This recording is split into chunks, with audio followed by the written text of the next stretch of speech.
మందిర్ భగత్ సింగ్ నగర్ ప్రాథమిక పాఠశాల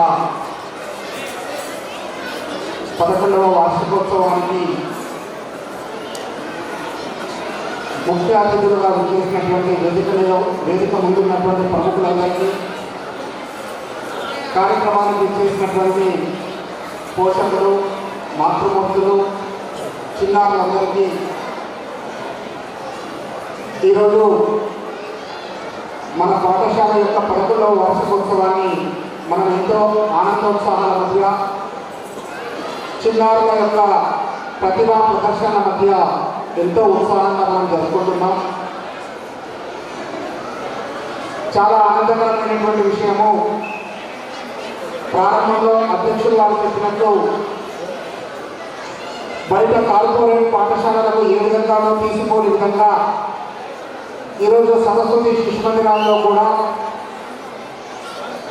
కేవలం విద్యా విషయాలే కాకుండా అనేక రకాలైనటువంటి వ్యక్తి నిర్మాణం చేసేటటువంటి కార్యక్రమాల్లో కూడా భాగస్వామ్యం చేస్తూ అనేక రకాల కార్యక్రమాన్ని మన ముందు ప్రదర్శన చేశారు. ప్రారంభంలో హరిస్మరణ్ రెడ్డి గారు మాట్లాడుతూ మన యొక్క శిశు మందిరాల యొక్క ఆవశ్యకత ఏమిటి, ఎందుకు మనం శిశు మందిరాన్ని ప్రారంభించుకున్నామనే విషయంలో చెప్పారు. తెలుగు మాధ్యమంలో, తెలుగు మీడియంలో ఏదైతే పాఠశాల బంద్ అయిపోయిన తర్వాత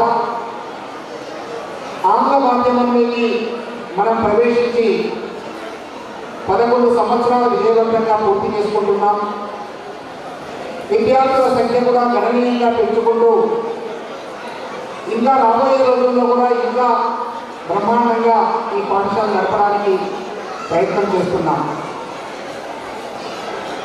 ఈరోజు 35,000 పాఠశాలలు దేశవ్యాప్తంగా 1,00,000 మందికి పైగా ఆచార్యులతో అనేక లక్షల మంది విద్యార్థులు చదువుకుంటూ ఇంత పెద్ద వ్యవస్థను ఎందుకు నడిపిస్తున్నాం, దీని గురించి మనం కొద్దిగా ఆలోచించి మన పిల్లలను ఈ మార్గంలో, ఈ సన్మార్గంలో తీసుకెళ్ళడానికి ఇంకా ఏమి ప్రయత్నం చేయాలి అనేటటువంటి విషయాలను కొద్దిగా నేను ముందు ప్రయత్నం చేస్తాను. సమయం కూడా చాలా ఎక్కువైంది కాబట్టి ఎక్కువగా తీసుకోకుండా దయచేసి మనం మార్గదర్శనం చేస్తున్నారు. తల్లిదండ్రులు గారు పిల్లలు గారు సైలెంట్గా కూర్చోవాలి, ఎవరు మాట్లాడదు. కొద్దిసేపు ప్రశాంతంగా ఈ దేశాన్ని మొత్తాన్ని కూడా శాశ్వతంగా తమ చెప్పు చేతుల్లో పెట్టుకోవడం కోసం 2 సంవత్సరాలకు పైగా దేశమంతా తిరిగారు. దేశమంతా తిరిగి ఈ దేశం ఇంత గొప్పగా వందల వేల సంవత్సరాలుగా విదేశీ దండయాత్రలు కొనసాగుతున్నా తన అస్తిత్వాన్ని నిలుపుకుంటూ ఈ దేశం ఒక గొప్ప దేశంగా ఎందుకు వికసిస్తుంది, ఎలా వికసించగలుగుతుంది ఆలోచించారు. ఈ దేశం ఇంత గొప్ప దేశంగా వికసించడానికి కారణం ఈ దేశంలో ఉన్నటువంటి విద్యా విధానం. ఆ విద్యా విధానం కారణంగానే ఈ దేశము శౌర్య పరాక్రమాలు కానీ జ్ఞానంతో కానీ వికసిస్తుంది. దేశమంతా 2 సంవత్సరాలు అధ్యయనం చేసినప్పుడు మొదలే ఈ దేశంలో బ్రిటిష్ వాళ్ళు వచ్చే నాటికి 7,32,000 గురుకులాలు నడుస్తూ ఉన్నాయి. ఏమిటి గురుకులం అంటే?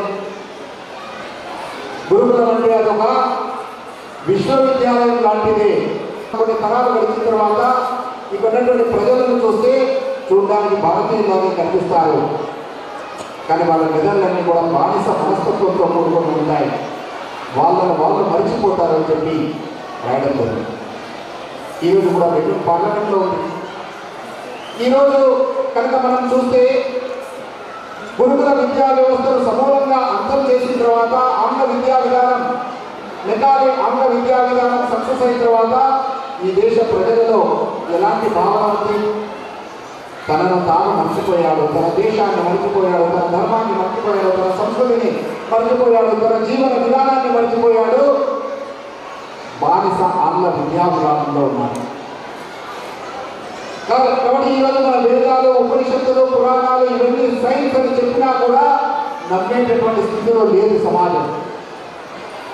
సాక్షాత్తు అబ్దుల్ కలాం జీ చెప్పారు, మిజైల్ పితామహుడు, మేము మిజైల్ తయారు చేయడానికి ఋగ్వేదాన్ని చదివి మిజైల్ తయారు చేశామని చెప్పారు. ప్రపంచమంతా కూడా మనకు మిజైల్ టెక్నాలజీ ఇవ్వనటువంటి పరిస్థితులు సాక్షాత్తు అబ్దుల్ కలాం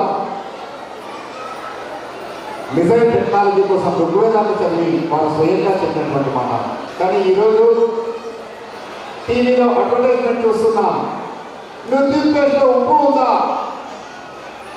నీ టూత్పేస్ట్లో బొగ్గు ఉందా, Colgate salt, Colgate charcoal, Colgate neem, Colgate Vedshakti అంటూనే మనం అవును పేస్ట్లో ఉప్పు ఉండాలి, బొగ్గు ఉండాలి, నీమ్ వేపతో తయారవుతుంది, వేదశక్తి మూలికలతో తయారవుతుంది అని మనం నమ్ముతున్నాం. కానీ మన తాతలు ఎప్పటి నుంచో ఇది అవలంబించేవాళ్ళు. మన కుటుంబమే మన ఆయుర్వేద పద్ధతిలో మన వంటినే ఒక వైద్యశాలగా ఉండేది. కానీ విజ్ఞానం తెలియ కొద్దీ మనం అజ్ఞానంగా అయ్యామే తప్ప జ్ఞానవంతులు కాలేదు. కానీ జ్ఞానం విద్య దదాతి వినయం అని చెప్పి చెప్తున్నారు. సరస్వతి శిశు మందిరాల్లో కేవలం విద్య నేర్పడమే కాదు, వినయం నేర్పాలి, సంస్కారం నేర్పాలి. ఇంతకుముందు చెప్పారు, మానవుణ్ణి మానవత్వంతో జీవించే విధంగా, మానవత్వం నుంచి దైవత్వం వైపు తీసుకెళ్లేదే మన విద్య. దాని కోసం ప్రయత్నం జరుగుతున్నది. దేశ భవిష్యత్తు తరగతి గదిలో రూపుదిద్దుకుంటుంది అనేది ఎంత వాస్తవమో మన విద్యా విధానం ద్వారా దేశ భవిష్యత్తు నిర్ణయం చేయడం కోసము మన పాఠశాలలు పనిచేస్తున్నాయి. ఈ దేశంలో మనిషిని సంస్కారవంతులు చేసేటటువంటి 3 కేంద్రాలు మన దేశంలో ఉండేవి. ఒకటి తల్లి బడి, రెండవది చదివే బడి, మూడవది దేవుడి గుడి. తల్లి బడి సంస్కార కేంద్రం. తల్లి లాలిస్తూ పాలిస్తూ ఆటపాటలతో ఒక మంచి వ్యక్తిత్వాన్ని చిన్న వయసు నుంచే నేర్పేది. సరస్వతి శిశు మందిరాల్లో చెప్తున్నారు, మనకు ఒక సూక్తం ఉంది, లాలయే పంచవర్షాన్ని. 5 సంవత్సరాల వరకు పిల్లవాడిని లాలించి పాలించి ఒక రాజులాగా చూడాలి. తాళయే దశవర్షాన్ని, 10 సంవత్సరాలు వచ్చే వరకు అతనికి కష్టం విలువ తెలియజేయాలి. పేరుతో ఇక్కడ ఒక సంస్కార కేంద్రం కనిపిస్తుంది, కానీ బయట ఎక్కడ మనకు కనిపించదు. ఎందుకంటే ఇక్కడ నీతి, నిజాయితీ, విలువలు ఇవన్నీ చెప్పాలి. రాముడి గురించి చెప్పాలంటే బయట మనం ఉన్న పుస్తకాల్లో అది మతతత్వం అవుతుంది. ఈ సెక్యులర్ దేశంలో రాముడి గురించి చెప్తే మతతత్వం. రామో విగ్రహవాన్ ధర్మ, రాముడు ధర్మానికి ప్రతీక. ఆ విషయాన్ని మన పిల్లలకి మనం చెప్పలేకపోతున్నాం. భగవద్గీత ఒక మనిషిని మనిషిగా తయారు చేసి ఆ మనిషిలో ఉండేటటువంటి ధైర్యం, సాహసం, గుణాల నిర్మాణం చేసేది. ఈరోజు పాఠశాలలో భగవద్గీత చెప్పలేకపోతున్నాం. పంచతంత్ర కథలు అసలే వినలేకపోతున్నాం. ఈరోజు మనం చదివే పాఠశాల కూడా సంస్కార కేంద్రంగా లేదు. అందుకే శిశు మందిర్ యొక్క అవసరం ఈ దేశానికి ఉంది. మూడవది దేవుడి గుడి.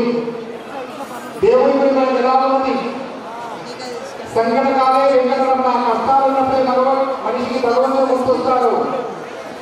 ఈరోజు పిల్లలకి దేవుడి దగ్గర కూడా తీసుకెళ్ళాను. నేను ఇంట్లో చూశాను, ఆ పిల్లలని సినిమాకు తీసుకెళ్తారు, షికారుకు తీసుకెళ్తారు, పార్కులకు తీసుకెళ్తారు. నేను ఇంట్లో ప్రత్యక్షంగా చూశాను. నానా నేను గుడికి వెళ్ళొస్తా, మీరు చదువుకోండి నాన్న అని చెప్పి వెళ్తున్నాను. పద్ధతిలో సరస్వతి శిశు మందిరాలు పనిచేస్తున్నాయి. దాంట్లో మన పిల్లల్ని చదివించడం ఎంతో ఆనందదాయకం. ఇంతకుముందు ముఖ్య అతిథి గారు కూడా మాట్లాడుతూ చెప్పారు, ఈ స్కూల్ ఇలా ఉంటుందా అని.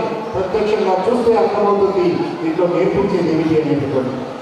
ఈరోజు బయట కార్పొరేట్ స్కూల్ అని అనుకుంటున్నా, లక్షల కోసం వెళ్తున్నా, కానీ అక్కడ లేనటువంటి గొప్ప విషయం, అక్కడ లేనటువంటి సంస్కారం, విద్య అన్నీ కూడా మనకి ఇక్కడ దొరుకుతాయి. ఇక్కడ మన పిల్లల్ని ఆ పద్ధతిలో మనం కూడా మన పిల్లల స్థితి కేవలం పాఠశాల చూసుకుంటుందని కాకుండా మన ఇంట్లో కూడా ఆ వాతావరణాన్ని నిర్మాణం చేస్తూ భావి భారతాన్ని నిర్మాణం చేయడం కోసం సంస్కృతి శిక్షణ కేంద్రాలు ఏ విధంగా అయితే పనిచేస్తున్నాయో వాటిలో మనందరం కూడా భాగస్వామ్యమై భవిష్యత్తును ఒక గొప్ప ఉజ్వలమైన భవిష్యత్తు నిర్మాణం చేసుకోవాలని తెలియజేస్తూ ముగిస్తున్నాను.